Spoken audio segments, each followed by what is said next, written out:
सोच के देखिए, जमीन से 400 किलोमीटर ऊपर स्पेस में तैरते हुए एक घर के लिए राशन पानी भेजना, ये कोई आम डिलीवरी नहीं है, बल्कि इंटरनेशनल स्पेस स्टेशन पर मौजूद एस्ट्रोनॉट्स के लिए एक लाइफलाइन है। तो चलिए आज जानते हैं कि आखिर ये होता कैसे है। सवाल बड़ा सीधा सा लगता है ना, कि भाई एस्ट्रोनॉट्स को उनका सामान कैसे मिलता है। लेकिन जब आपका घर जमीन से 400 किलोमीटर ऊपर तैर रहा हो ना, तो ग्रोसरी शॉपिंग एक बहुत ही बड़ी, बहुत ही कॉम्प्लेक्स चीज बन जाती है। चलिए स्पेस लॉजिस्टिक्स की इसी कमाल की दुनिया में चलते हैं।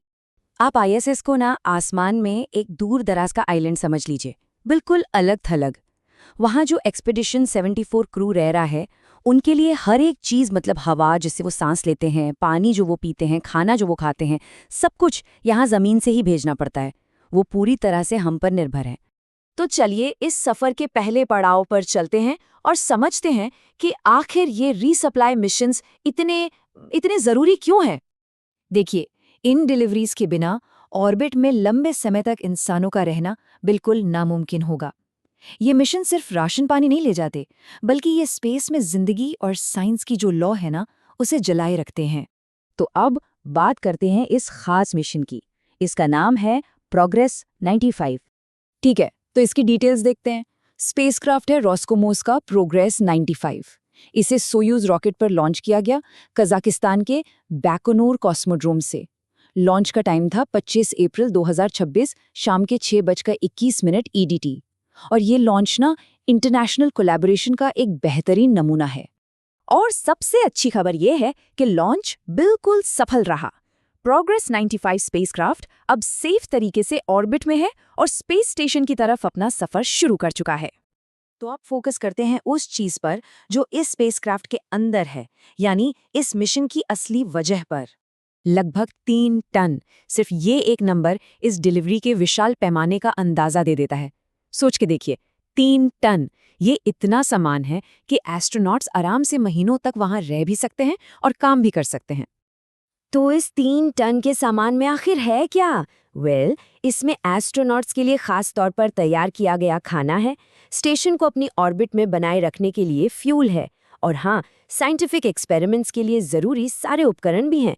बेसिकली स्टेशन को चलाने के लिए ये एक पूरा का पूरा पैकेज है। अब आते हैं इस सफर के सबसे आखिरी और सबसे सबसे सटीक हिस्से पर, इंटरनेशनल स्पेस स्टेशन के साथ इसकी मुलाकात, यानी डॉकिंग। तो ये है इस मिशन का पूरा टाइमलाइन।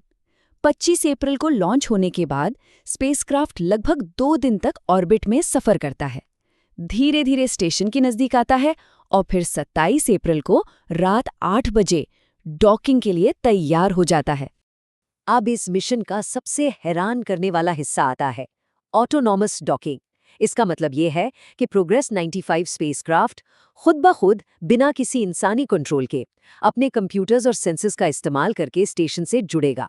जरा सोचिए, हजारों किलोमीटर प्रति घंटे की रफ्तार से चलती हुई दो चीजों का अपने आप बिल्कुल परफेक्ट तरीके से जुड़ जाना, कितना ज्यादा मुश्किल और सटीक काम होगा ये। और इस मिशन की सटीकता देखिए, ऐसा नहीं कि स्टेशन पे कहीं भी जुड़ना है। प्रोग्रेस 95 का टारगेट है स्टेशन के ज़्वेज़्दा सर्विस मॉड्यूल का एक खास पिछला पोर्ट।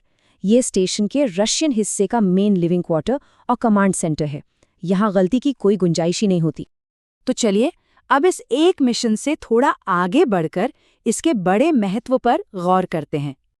ये जो कोट है, ये पूरी बात का सार है। ये मिशन सिर्फ लॉजिस्टिक्स से कहीं ज्यादा है। ये ऑर्बिट में मानवता की निरंतर उपस्थिति और वैज्ञानिक खोज की रीढ़ है। मतलब हर एक कार्गो मिशन, भले ही वो कितना भी रूटीन क्यों न लगे, वो इंसानी एक्सप्लोरेशन की इस बड़ी सी पजल का एक बहुत ही जरूरी हिस्सा है। ये हमें स्पेस में रहने और काम करने की अपनी काबिलियत को आगे बढ़ाने में मदद करता है। तो अगली बार जब कोई स्पेस की तस्वीरें देखे ना, तो सिर्फ रॉकेट और एस्ट्रोनॉट्स के बारे में मत सोचना। उस विशाल अदृश्य नेटवर्क के बारे में भी सोचना जो जमीन से उनकी लाइफलाइन को बनाए रखता है। क्योंकि स्पेस में रहना सिर्फ एक एडवेंचर नहीं है, ये लॉजिस्टिक्स, टेक्नोलॉजी और इंसानी सहयोग का एक अद्भुत, एक अविश्वसनीय करिश्मा है।